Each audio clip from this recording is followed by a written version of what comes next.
3. Assalamualaikum warahmatullahi wabarakatuh. Selamat datang di acara Praktikum Reproduksi Ternak tahun 2021. Hari ini adalah acara pertama kita, dan hari ini kita akan membahas tentang hormon, otak, dan organ reproduksi. Di sini saya akan menjelaskan materi acara 1, yaitu hormon dan organ. Nah, di sini ada organ otak. Otak ini terbagi menjadi 3 bagian utama, yaitu ada otak besar, otak kecil, dan batang otak.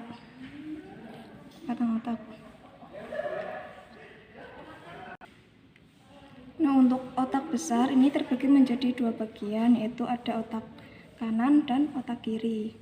Nah, ini ada belahan otak kanan itu berfungsi untuk mengontrol pergerakan di sisi kiri tubuh, dan belahan otak kiri ini itu mengontrol gerakan di sisi kanan tubuh.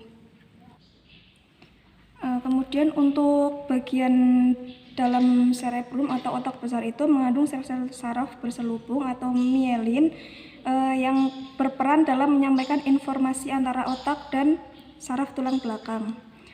Otak kecil atau cerebellum itu letaknya di bawah otak besar pada bagian belakang otak. Nah, otak kecil ini itu fungsinya untuk mengendalikan gerakan, menjaga keseimbangan, serta mengatur posisi dan koordinasi gerakan tubuh. Bagian otak ini juga berperan dalam mengendalikan gerakan halus. Selanjutnya ada batang otak. Nah, ini ada batang otak. Batang otak itu merupakan seikat jaringan saraf di dasar otak. Nah, fungsinya itu sebagai sistem informasi yang menghubungkan antara otak besar ke saraf tulang belakang, serta mengirim dan menerima pesan antara berbagai bagian tubuh dan otak. Ya, di sini saya akan menjelaskan hormon reproduksi jantan dan hormon reproduksi betina. Untuk yang pertama itu ada hormon reproduksi jantan. Di sini diawali dari hipotalamus yang mendapatkan rangsangan dari luar tubuh untuk mensekresi GnRH. Nah, GnRH ini akan merangsang si hipofisa untuk mensekresi LPC dan LH. Nah, LH atau ICSH di sini akan merangsang sel-sel Leydig untuk memproduksi hormon testosteron. Nah, di sini hormon testosteron akan berperan dengan FSH untuk merangsang si sel-sel Sertoli untuk memproduksi spermatozoa.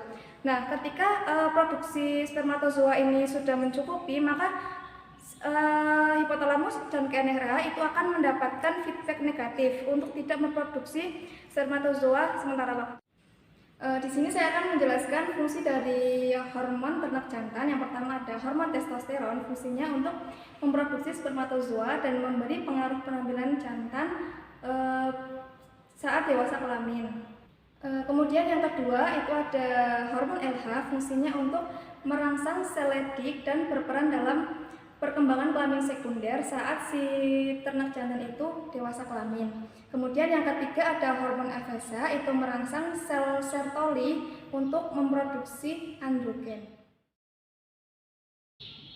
Kemudian yang selanjutnya ada hormon reproduksi betina. Di sini ada bagian dari hormon reproduksi betina, sama seperti reproduksi jantan, diawali dari hipotalamus yang mendapatkan rangsangan dari luar tubuh, kemudian tersekresinya GnRH, kemudian si GnRH-nya itu akan merangsang si hipofisa untuk mensekresi LPC dan LH. Nah, kemudian sekresi LH yang banyak di ovarium itu akan menyebabkan ovulasi. Nah, bekas ovulasinya ini itu akan menjadi corpus luteum dan menghasilkan hormon progesteron. Kemudian progesteronnya itu akan ditujukan untuk uterus. Kemudian jika ternak itu kawin, maka si ovumnya itu akan dibuahi dan terjadi kebuntingan sehingga progesteronnya itu akan diproduksi lebih banyak. Kemudian jika ternak itu tidak melakukan perkawinan, maka si ovumnya itu tidak dibuahi dan yang diproduksi lebih banyak itu PGF2 alfa untuk melisiskan si corpus luteum tersebut. Kemudian sekresi FH yang banyak di ovarium itu akan meningkatkan estrogen dan ternak tersebut akan mengalami estrogen. Hormon ternak betina yang pertama ada Hormon LH itu fungsinya untuk ovulasi, kemudian hormon FSH itu untuk sekresi estrogen, kemudian hormon progesteron itu fungsinya untuk mempertahankan kepentingan. Kemudian hormon PGF2 alfa itu untuk melisiskan corpus luteum, dan hormon estrogen itu berperan dalam peristiwa estrus.